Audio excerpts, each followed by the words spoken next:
Le mois du Ramadan a été particulièrement meurtrier à travers le monde.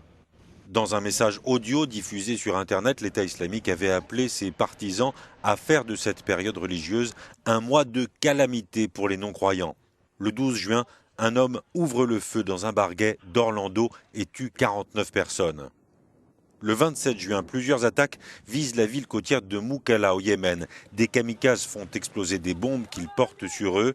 Les attentats sont revendiqués par l'État islamique et font 43 morts.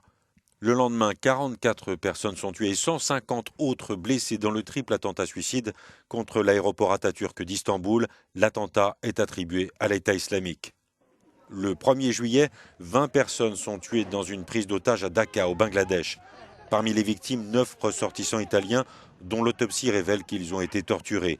L'État islamique revendique la prise d'otage. L'État islamique revendique également l'attentat de Bagdad qui, le 1er juillet, vise la communauté chiite. L'explosion d'un camion piégé tue au moins 250 personnes. C'est l'attentat le plus meurtrier de ces 13 dernières années en Irak.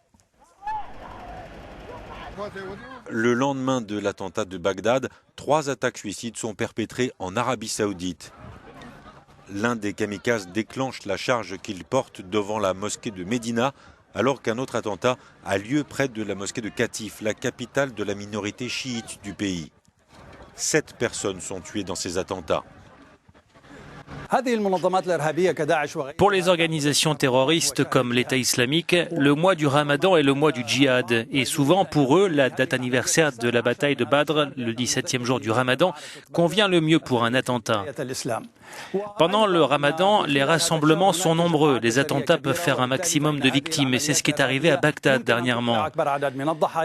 Enfin, le message des organisations terroristes est qu'ils peuvent frapper partout, quelles que soient les mesures de sécurité, comme ils l'ont fait à Médine. Mercredi, les musulmans à travers le monde ont célébré l'Aïd, la fête qui marque la fin du Ramadan. Selon les estimations, au moins 400 personnes ont été tuées pendant la période du Ramadan dans des attentats attribués à l'État islamique.